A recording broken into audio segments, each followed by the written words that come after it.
Hi, and welcome to another episode of Wine and Wisdom.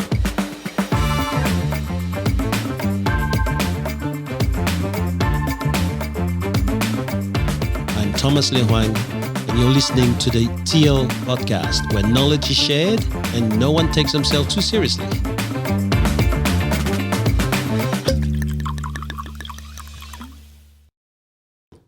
How are we, guys? Excellent. Ladies.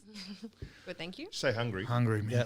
That's like just level of hungry. You're always hungry, aren't you? Nah, just Hungry different or level of hangry? hungry. So how does I'm the not hungry how's yet. the If platter, you keep going, how does the platter look, mate? Is it nature required? edible. Awesome. So before we get started about the Stoic, I thought just to introduce the wine that I've bought. It's a French wine. It comes from the south of France. The region is actually closer to Barcelona than it is to Paris, so it's actually got a very big Spanish influence in their wines. It's called Minervois. How do I say it, Thomas? Is that right? Minervois. There. Almost. What he just You said. nearly got it. Very close. It's a Gerard Bertrand, and it's that's what it's 17. You know what? I've poor got bloke barely a never had his- command of English, right? You ask me to speak French, please. The homicide detective's on their way, mate. You just murdered that. It's a combination of two grapes. It's something I learned today. It's a Syrah, which is actually a Shiraz that we know as a Shiraz, and another grape which is a Spanish grape called Carignan. Okay, let's get going. That's as close as I'm going to get to it. This We've just lost What ratings. year is it? 17. Okay. This region in France is actually one of the oldest wine regions in Europe, dated back from 6000 BC, and Before Cam. before Cam. Hey. Actually, Good I think time it might that be a was. good bottle. Might be a very good bottle. I mean, heritage, isn't it? Yeah, it's a very old area. They supplied the French army with their rations of wine. This region did during the war. Thank you. Thanks, big man. Try to get something we hadn't had before. So, cheers, guys. Cheers. Cheers. Good health. Good health and shit haircuts. What's going on with your head? Mate, it's winter time. This is my winter coat. Do you need a loan? You know, 70% of your body heat escapes through It's your a built-in head, right? beanie. It's my own beanie. That's right. Nice. Oh, wow. It's not bad. Ooh. I like that. Oh, hang on. It's from Chris. No, that's shit. That's not bad, mate. That's not bad. What's been happening? Oh, not much. I tell you what, I like this month in the Stoics, yeah? It's a tough month. Hard month, yeah. October it's hard because it's no longer about doing. It's about being. I think it's going to be hard. So it's virtue and kindness. So let's have a look. The first 5 days, who's got what? Good chat. I liked the first page because the last line on it says, "Here is where you are right now. It's as good as place as any. It's as good a place as any to let virtue shine and continue to shine for as long as you exist." And for me, I think it was just about a lot of people judge themselves on things that happen to them or where they're at or where they should be at, but we don't stop sometimes and look at where we actually are at and go, okay, regardless of what's happened or where we've been or anything else, here is where we are right now. This is what we're doing, and just shine from there. Yeah. Yeah, that's why I Good liked chat. it. Thanks, guys. Oh, I was number 5 sort of summed up a lot of stuff for me. Words can't be unsaid, which is pretty self-explanatory. be mindful of what's actually coming out of our mouth, because once it's happened, it's happened. Yeah. And very, very hard to undo. I actually had something written down for the same page, Cam. It's something I learned recently, within 12 months. It says, have a 3-second pause. Just before you respond, just have a 3-second pause. Just have a think. Just take the time, because our first reaction, especially, I know... Doesn't work, mate. passion- Doesn't work. The 3-week pause The and still say 3-second yeah. pause doesn't work. Okay. Just varying levels of silly stuff coming out, isn't it? About you, TL, anything? Yeah, I liked October 3rd, where it's written at some stage over and over again, the Stoics reminded themselves of the interconnectedness of life. And really, we are all interconnected.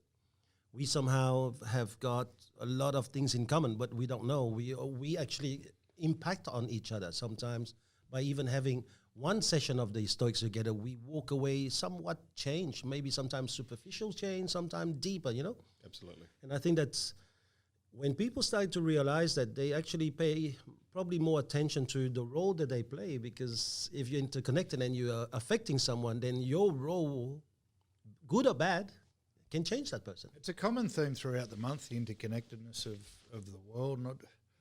I didn't mark any of it down because I'm not sure I 100% agree. Like the conversation we're having here, we're broadcasting it, but if we're having this conversation in private, that's not affecting anyone on the other side of the planet. But we also talk about association and only hanging around those that are lifting you up, not the opposite, which is sort of goes in the exact opposite direction of interconnectedness. It's almost you're isolating yourself from people who bring you down. So, do you think interconnectedness is the right word then? Is it more like intertwined? Because you don't necessarily have to be connected to something to be like around it. Like good interconnection and bad interconnection, you're still connected.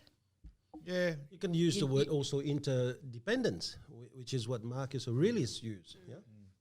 It's just an interesting concept because part of it is we are all connected, and the other part is there's a lot of hang around only those that you should be hanging around, not the others, which sort of flies in the face. Yeah, of that. but be careful too, because the Stoics is also about how to grow as a person, how to help others grow as a person. So you can't really abandon people who are, how can I say, not as good as you. You actually have to work very hard to help them. And you don't do it because you want to change them. You do it because you want to give them the ingredients for them to really change themselves. I mean, one of the months we did in Stoics, it's not about trying to help someone change or trying to change someone. It's fostering an environment where they chase the better version of themselves. So they themselves change themselves. I think in turn helping those people also come back to help the giver as well at the end of the day, because the best way about learning is teaching. So stopping and pausing to help someone understand something that you may know better will in turn help you understand that same subject a bit better too. So I think everything is like that interconnected. And they speak it as separate rivers running into the same pond. Which I think is, we're all working into the same thing. People might have their different paths, directions, but I think it's, at the end of the day, we want to be good people and have a successful life. October 2nd, for me, actually is something that is a good reminder for all of us, because we live in a society where getting more and chasing more is very important. And Seneca spoke, he was a very rich person, and he spoke about really the need to invest in yourself. Not to run after fortune or anything at all, but just and I think he made it very clear to invest in yourself. It's not about becoming more intelligent. It is about being good, becoming a better person, being a good person, being a wise person. That's what he's talking about. Not just having more knowledge and how to manipulate others. Yeah. And I think that's a very, very important page for me too. Very good. What about the next lot? 6 to 10. 6 to 10? I really like number 6. I highlighted 6, look out for each other. And I've just put, just down the bottom, there's so many different aspects of it that just work. I believe celebrate other people's achievements. I don't think a lot of people do that. They may do it on the surface and secretly have a little bit of jealousy or spite there behind it with that achievement. I think if you do it, genuinely celebrating someone's achievement, there's so many levels to it. Number one, it builds a lot better connection with that person. It creates a general vibe of positivity wherever you are. And lastly, and something that I only thought of when I was thinking about this, it builds our own abundance mindset and stops that mindset of lack. Celebrating someone else's victory for whatever it may be, whether it's a tennis comp or a friend buying a new car or whatever it may be, it creates your own abundance mindset in that positivity, I think. Yeah, 100% agree. I've written something very similar, Chris, because we're in an industry where it's a problem. Yeah, absolutely. People celebrate other people's achievements, but then behind closed doors are knifing you at the same time. Yep.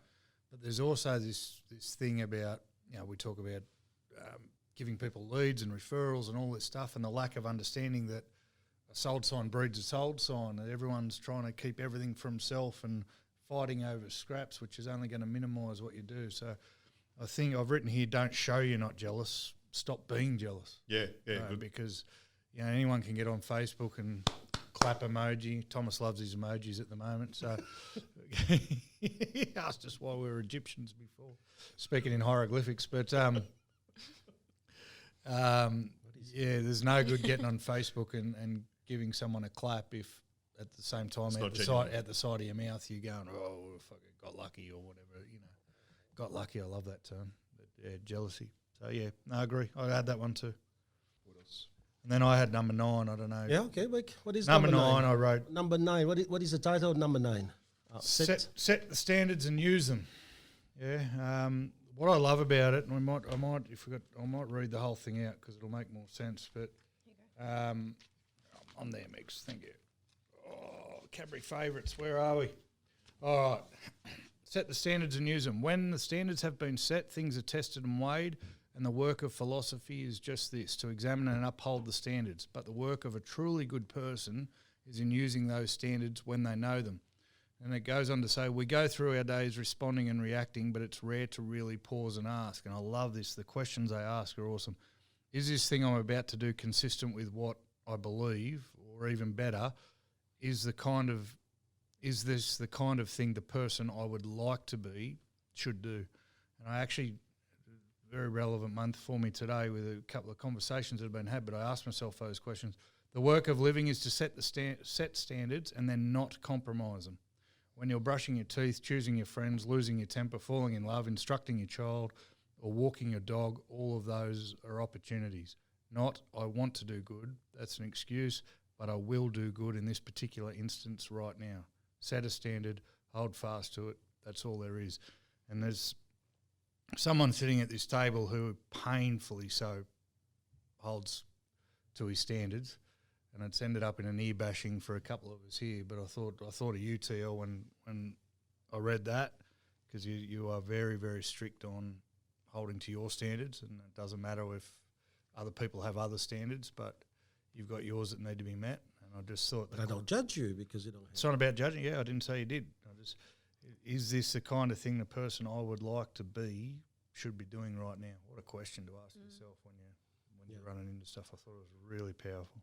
Yeah, I think that what the way he wrote it is that we live in a society now when saying I want to do good seems to be enough. That's not enough. You don't say I want to do good. You just do it, right? And you don't say I mean, for the moment, you guys know we're doing Empower. It's a big headache. But then during one of the break, I just found out that one of the person who said they were going to do photography is no longer doing it. That's not, I want to do good. It's an excuse. But I know Empower is coming up. There's many things I have to do. You don't think there's many things? 2 weeks down the road, we're going to be in Noosa. Do I use it as an excuse for that day? No. I knew about that day when I engaged myself. And I think that that's the problem with the standards of life, is that the people who are around allow that to be okay. And you and I, we had a long conversation where I said to you last night, sorry, man, going to have to live by those kind of standards. And I think it's the other thing he says in there, which he mentioned, one is he says no compromise, and then in the other one he says is hold fast. So a lot of people have standards until it doesn't suit them anymore. Yeah. All right, and that's where that line about is this thing I'm about to do consistent with what I actually believe? And a lot of the time we don't. We won't have a conversation, or we won't hold someone to that level because it doesn't suit what we're trying to achieve in that very moment. But then on the back of that, you're still pretending to be this thing that you're really not. You're sacrificing your virtue when you're doing that, really. Yeah. Well, you can't call it a standard. You're compromising your standard, your virtue. It fails to be a standard the minute it's compromised, negotiated, doesn't it? Yep. Because a standard, absolutely, by definition, would be a fixed line, wouldn't absolutely. it? Yeah. So. Let's go on. And then the very next day, which day is that? Reverence and Justice. Yep. Resist and persist. October 10th, yeah. Yeah, so I've got here, read the page. So, leave the past behind, let the grand design take care of the future, and instead only rightly guide the present. to reverence and justice. Reverence so that you'll love what you've been allotted. So going back to being happy where you are. And for nature brought you both to each other. Justice so that you'll speak the truth freely and without evasion, and so that you'll act only as the law and the value of things require. So Aulus Gellius relates that Epictetus once said, if anyone would take the two words to heart and take pains to govern and watch over themselves by them, they will live an impeccable and immensely tranquil life. The two words are persist and resist.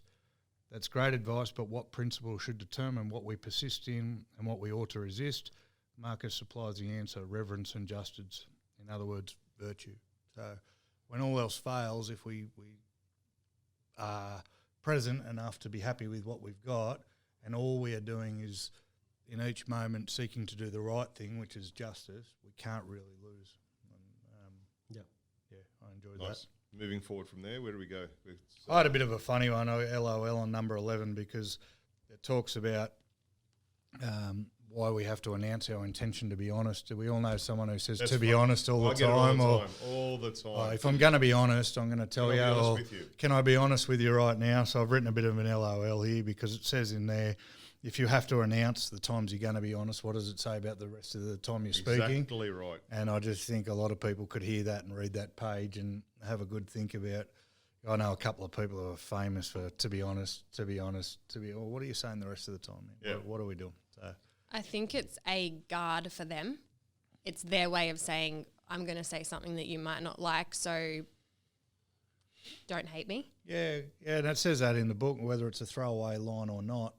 The idea is if we're doing reverence and justice, we're speaking our truth the whole time, so it shouldn't need... It's an insecurity in themselves. It shouldn't need announcing. Yeah. And, you wonder whether the times, if someone is announcing it all the time, you go, well, how come you didn't say to be honest this time? Is it you're full of shit now? Interesting. That's the way I think of it. No, there's a lot of people I know that use that line, and it's exactly what I think. You've got to announce that you're going to be honest. What's happening previous to that? Yeah.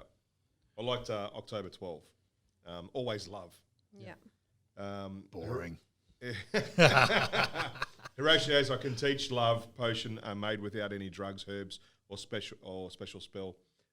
If it would be loved, love. I just wrote a simple line down the bottom. You can choose, and I think I heard it from you, Thomas, is you can choose to love or you can choose to hate, which one is easier to do. And you can carry that emotional baggage around that, whether it's revenge or hate or whatever, spite. But love's just so much Feels easier. good. I had a line highlighted. It just says, there is almost no situation in which hatred helps, yet almost every situation is made better by love.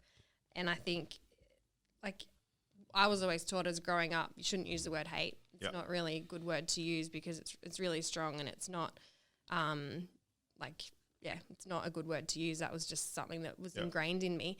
And I think if you think about it, hatred is something that's normally within. So if you're showing hatred or you're feeling hatred, you're doing more damage to yourself than what you're doing to the other person. So it's actually like a reverse effect. Like you can be like, oh, I hate this or I hate that person or I hate whatever. But they're only words. It's the inner feelings that go with that word that are actually doing the damage. And it's doing the damage to yourself. It's not doing the damage to the person that you're saying it about, because you're not normally saying it to the person anyway if those words are being used. Like it's normally behind their back rather than in the belly. So it's you're actually just doing it to yourself. Like drinking poison and hoping the other person dies. The other thing, a lot of people think hate's the opposite of love, but I remember someone asked me a question one day and I said, what's the opposite of love? And I said hate. He said, no, indifference. Because hate. There's a feeling. There's You an must still emotional care. response. Yeah. So love is an emotion that you feel towards someone, and hate is an emotion you feel towards someone. They're not opposite. Indifference is the opposite of. So if you really thought about it, and you got to, why do I hate this person? There must be a feeling there that needs to be rectified. So They often say hate's a reflection of failures of our own self, not the others. Like a jealousy thing? Yeah, well... I hate your hair at the moment. Because you don't have any. No, but I'm quite happy with mine. So that's What? You don't hate it. You dislike how it looks. Oh, mate. Built-in beanie, mate. Built-in beanie. He's getting ready for the winter sleep out to help the homeless. He thought, I'm really going to get into character. Got no hibernation. October 13th meant a lot to me. is that the best way to avenge yourself is to not be like that. That's Marcus Aurelius. And I think it takes a lot of ego to say, you know what, we don't have to play that game. Let's just keep on playing our game. And quite often our ego tells us, I'm going to get you back. I'm going to do something.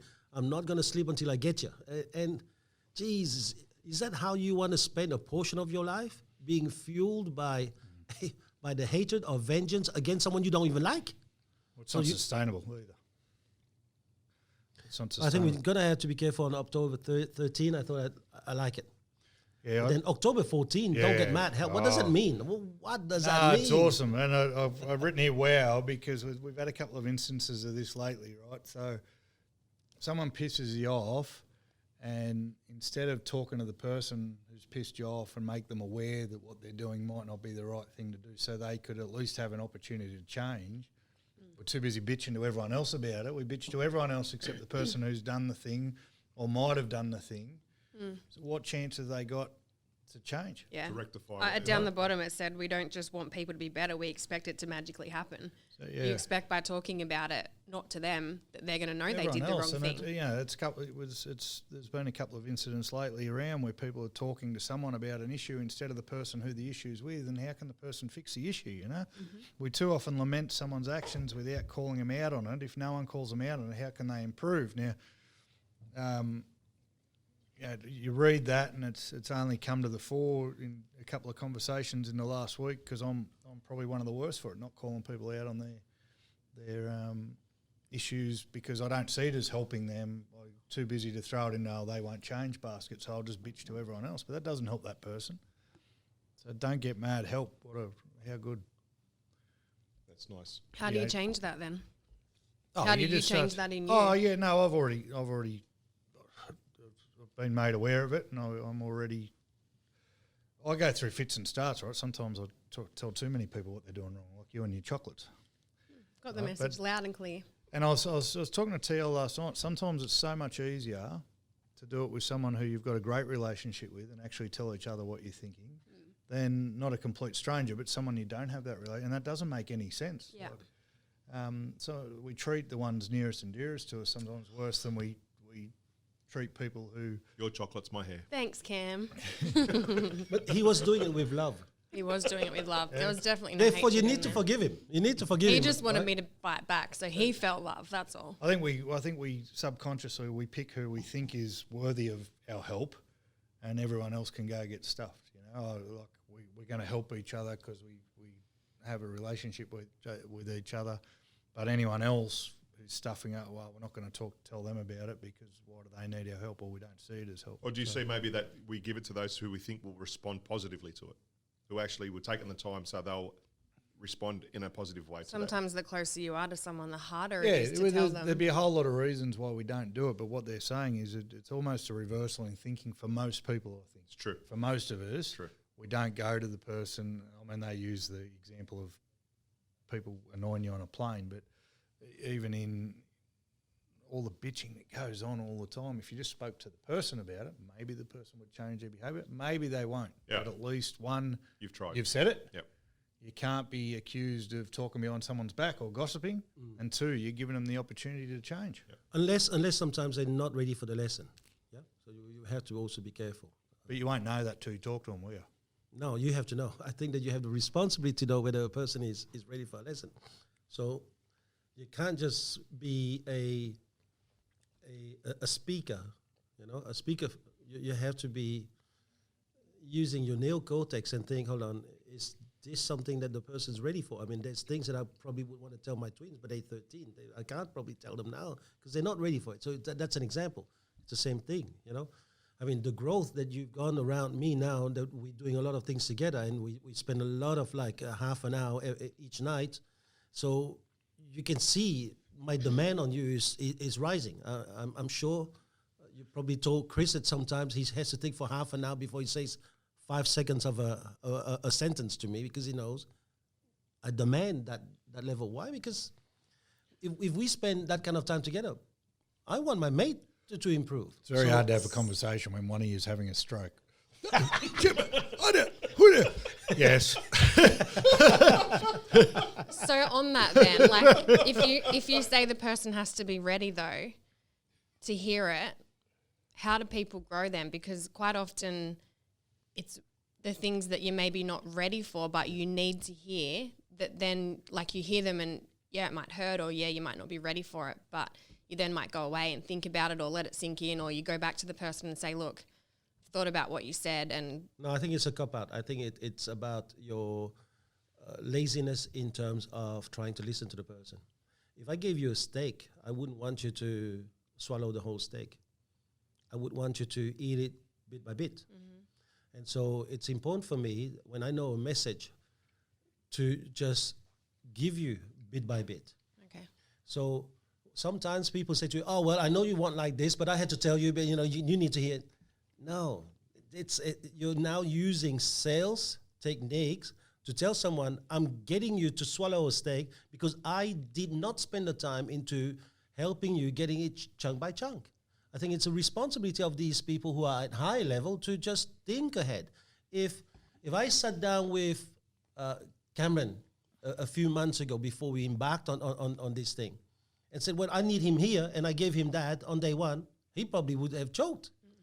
But it's all about, all right, I know exactly where we need to be going, and we go gradually, and then we go slowly. But I demand more and more. And I think that's the bit. So you give the student maybe that a bit of a stakes every single time. You have to help the person. How did you always, I love metaphors because they teach you a lot of things. How do you feed a baby? A little bit at a time. How do you feed a child? How do you teach a child how to read a book? Do you go, here's a book, Pride and Prejudice, Good read luck. it. We talk about it in 2 days.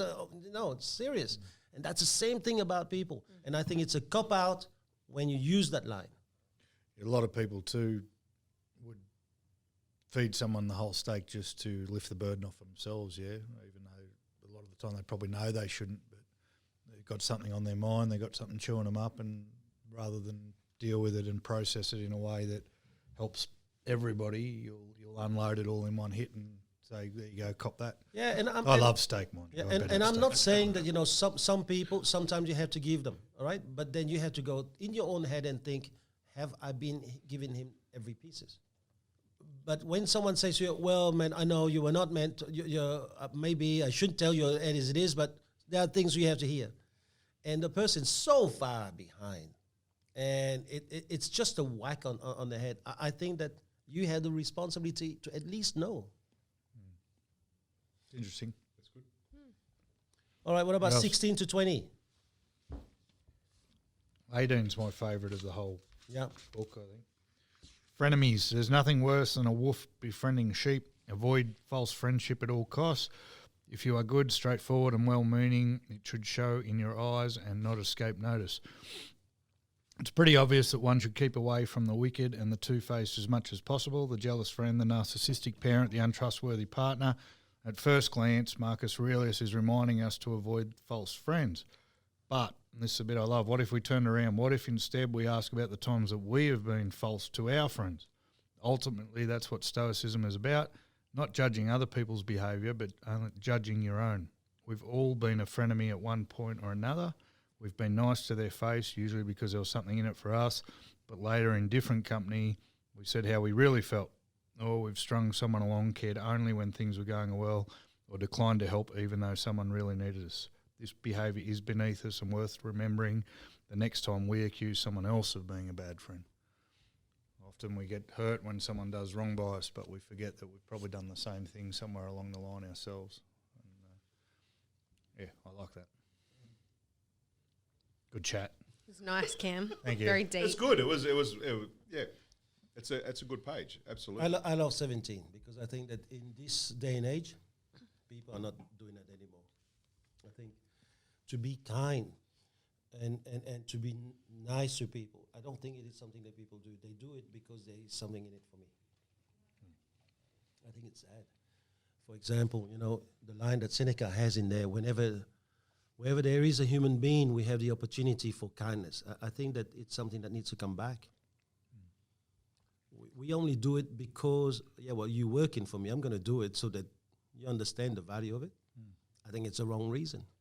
You know, like many of us have worked pretty hard for Empower. Many of us have spent a lot of time. There's not, I keep on telling people, there's not a dollar for me. There's not an iota of expectation of something in return. Yeah. You just have to do it because we are all interdependent. I love this page. It says you can seek to understand who they are, what they need, focus on impulses might act on them, and they can treat them and be better for it. We don't know what people need when they need it. Sometimes what's the old saying? The teacher will arise when their student's ready, right? Yep. But it's simple. If you can be anything, just be kind. If people need help, be kind. Just help people. It's a very simple premise. But be kind without expecting in return. Absolutely. Yep. Which I've written down 22 and 23, which basically say exactly the same thing later in the book. What drives your self-improvement? It's easy to do self-improvement to a point, but why are you doing it? It talks about why are you getting the six-pack? Is it only so you can show off on Instagram, or are you only reading these books so you can tell people you're reading the books? Do you think that kind and nice get mixed up? Like, kind doesn't have to be Nice. That's correct. Kind can be very good. direct and honest and sometimes a little bit Sometimes you've hard. got to be cruel to be kind. Yeah, is that the... I think people mix those two words up. That was something that I was reading this book. I sort of thought, people get caught on this tangent of being kind or nice, but it's not the same thing. The words get interchanged, but they're not the same. They're very different.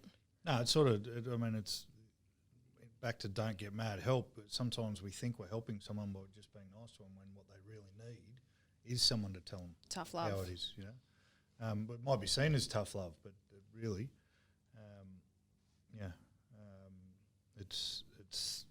you're 100% right. I'm having a stroke again. Thank you, Cam. I'll take that as a compliment. All right, okay. It's 100 to 1 now, just so What about 21 to 25? Yeah, well, 23. So I just sort of touched on 22. What's driving your self-improvement? Make sure you're doing it for the right reasons. If you're doing it for the right reasons, it probably means you're not shouting it out to the world. If you go to the gym just so you can post on the Instagram that you're going to the gym, then you're probably not in it for the right reasons and it won't be sustainable.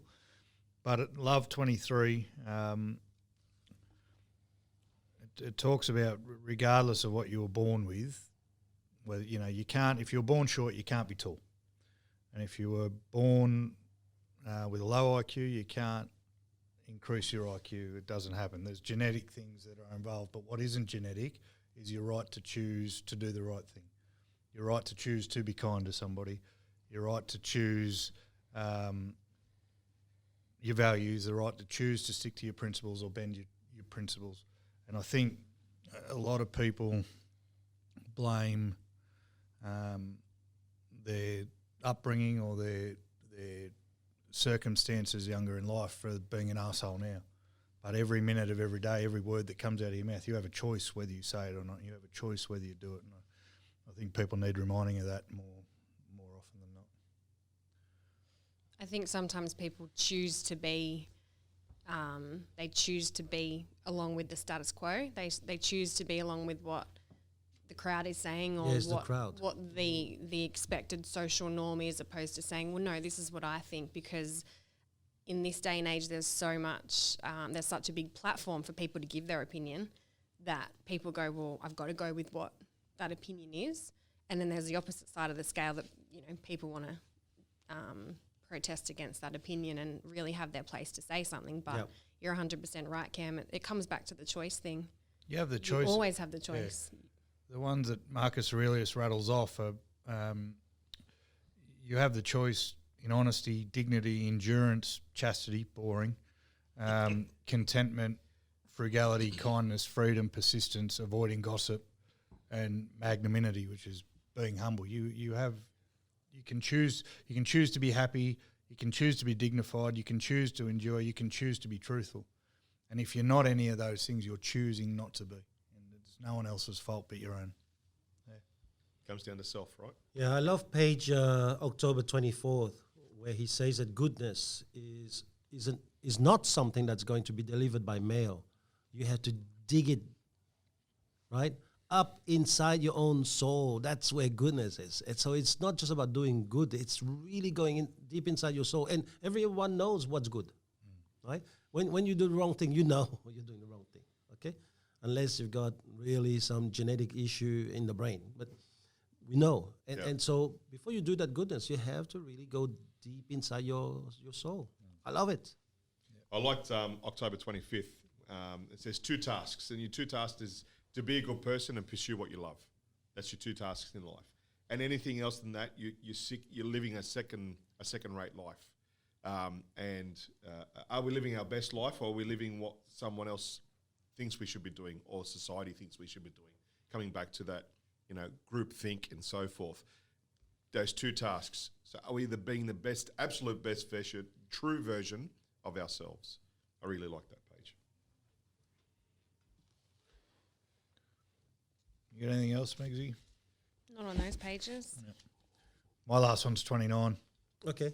How good is it? 3 words. Character is fate. And when you think about it, outside of even what the page says, I was talking to someone last week, and we're having a few issues at the footy club, and the leadership of the footy club is blaming the people underneath the footy club for the footy club not performing. And I wrote back to them because they tend to abuse us in a WhatsApp group, which always goes well. I wrote back, I was always taught that if you look at the performance of the leaders, you'll see the performance of the team. And same thing with character is fate. Pretty much you can guarantee anywhere you are in life is because of your actual character. So people who are having an absolute shit go and things keep going wrong and they're having health issues and all this stuff, you pretty much look deeper into it and see where their character is at most times. And I love it. That's something that should scare the shit out of you and also inspire you that strong character means you're going to be all right. It is your fate. So. It's important, I think, understand, or for people to understand that character is not concrete. It's something you can change. It's something you can improve. It's something that you can work on to be a better person. So character is an evolution. It's not necessarily a stagnant thing. So people can be better. People can grow. Yeah. But you're right. It goes into the sort of one of the pages at the end. It says, line share. You can't complain about not being better if you're not putting the effort in and wanting to be better in reading and studying and hanging around those people. Your actions determine your outcome. Absolutely. And your actions are driven by your character. So your choices at every moment and those things that we were talking about before are driven by your character. So if your outcomes aren't real good, maybe it's worth looking at the guy that's behind. Yeah, this was a title for Russell Gough's book, isn't it? Character is Destiny, the book that I spoke about, And so he used that title from this. And in his book, he actually used a lot of things from the Greek and the Roman times. And that's what it is. Your destiny is determined by that character of yours. Love it. I love awesome. It. Love it. Anything else? You know what? The last one, October 31st for me, you were born good. Yeah. And that's simple. It doesn't need much to be said behind it. Right at the last, it says, as Seneca pointed out, philosophy is a tool to strip all away to get back to our true nature. We learn hatred, we learn racism, we relearn can't even speak now. Yeah. Thank you. Scrap that bit out. Speech. The recording. We learn Don't edit this. How do you say it? Tell me. What's the word? I don't even know what you're trying to say. When you don't like someone, what is it? Dislikingness. Pedro. Not better. Anyway, geez, Hey, Siri. cut this out. So, as Seneca says, What does Seneca say? A lot of those traits are learnt. They're learnt traits, and we can get rid of all those through learning a lot of what's in the Stoics. Can you find out what that word is for me now, mate? I'm dying to know. Google it in the break, Cam. Pedro.